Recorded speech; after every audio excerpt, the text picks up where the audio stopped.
মার্চের 24 এবং 25 তারিখ ঢাকা প্রিমিয়ার লিগের 8ম রাউন্ডের ম্যাচে মাঠে নামবে দলগুলো। 25 তারিখের পরই শুরু হবে ক্রিকেটারদের ঈদের ছুটি। ঈদের পর 6 থেকে 8 এপ্রিলের মধ্যে আবার শুরু হবে ডিপিএল। কিন্তু বাংলাদেশ জাতীয় দলের ক্রিকেটারদের সম্ভবত আর ফেরা হচ্ছে না ডিপিএলে। প্রিমিয়ার লিগে না খেলে শান্তরা যোগ দেবেন জাতীয় দলের ক্যাম্পে।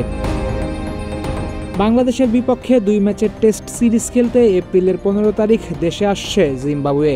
20 তারিখ শুরু হবে দু দলের প্রথম টেস্ট। এই সিরিজকে সামনে রেখে এপ্রিলের 9 অথবা 10 তারিখ থেকে ক্যাম্প শুরু করবে বাংলাদেশ জাতীয় দল। আসন্ন এই সিরিজের স্কোয়াড ঘোষণা হয়নি এখনও, তবে সিরিজের প্রস্তুতি ক্যাম্পে প্রায় জনাবিশেক ক্রিকেটার থাকবে বলে জানা যাচ্ছে। এদিকে দেশের সেরা 20 জন ক্রিকেটারকে হারানোর শঙ্কায় দুশ্চিন্তায় আছে ডিপিএল এর ক্লাবগুলো। ডিপিএল এর লিগ পর্বে প্রতিটা দল খেলে 11টা করে ম্যাচ। ঈদের আগে সেই 11 ম্যাচের 8টা মাঠে গড়াচ্ছে, অর্থাৎ ঈদের পরও দলগুলো গুরুত্বপূর্ণ ম্যাচে মাঠে নামবে। লিগ পর্ব পেরোনোর পর সুপার লিগেও লড়তে হবে দলগুলোকে। এমতাবস্থায় জাতীয় দলের ক্রিকেটারদের হারিয়ে বিপদে পড়তে পারে ক্লাবগুলো। প্রথম টেস্ট শুরু হওয়ার প্রায় দিন দশেক আগে কেন জাতীয় দলের ক্রিকেটারদের ক্যাম্পে ডাকতে হচ্ছে, সেই প্রশ্নও কেউ কেউ করছে ফিসফিসিয়ে।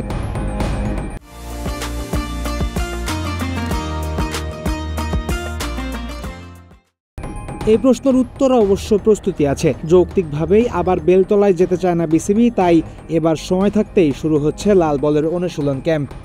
গেল বছরের মার্চে দেশে টেস্ট খেলতে এসেছিল শ্রীলঙ্কা। ডিপিএল এর মাঝপথে পর্যাপ্ত অনুশীলন ছাড়া টেস্ট খেলতে নেমে গেছিল বাংলাদেশ। বিনিময়ে 2টো টেস্টই হারতে হয় টাইগারদের। পরবর্তীতে সবাই স্বীকারও করে সিরিজে নামার আগে বাংলাদেশ দলের ছিল না পর্যাপ্ত প্রস্তুতি। এবার তাই আর চোর পালানোর পর উপায় বের করতে চায় না ক্রিকেট বোর্ড। জিম্বাবুয়েকে সামলাতে জোরে সোরেই প্রস্তুতি নেবে বাংলাদেশের টেস্ট স্কোয়াড। এবার ঈদের জন্য বেশ বড়সড় ছুটি পেয়েছে ক্রিকেটাররাও। ডিপিএল আবার শুরু হতে পারে এপ্রিলের 6 অথবা 8 তারিখ। এদিকে জাতীয় দলের ক্যাম্প শুরু হওয়ার কথা 9 অথবা 10 তারিখে। কোনো ক্রিকেটার তাই চাইলে জাতীয় দলের ক্যাম্পে যোগ দেওয়ার আগে ডিপিএল এর একটা ম্যাচও খেলতে পারে। কিন্তু টেস্ট সিরিজ খেলতে টিম হোটেলে ওঠার আগে ঈদের ছুটি ছোট করে কোনো ক্রিকেটার এসে ডিপিএল এর ম্যাচ খেলবে, সেই সম্ভাবনা কম। বাংলাদেশ দলের এই ক্যাম্প হওয়ার কথা জিম্বাবুয়ের বিপক্ষে প্রথম টেস্টের ভেন্যু সিলেট আন্তর্জাতিক ক্রিকেট স্টেডিয়ামে। বাংলাদেশ দলের হেড কোচ ফিল সিমন্স অবশ্য থাকছেন না ক্যাম্পে। পিএসএল এর জন্য ছুটি দেওয়া হচ্ছে সিমন্সকে।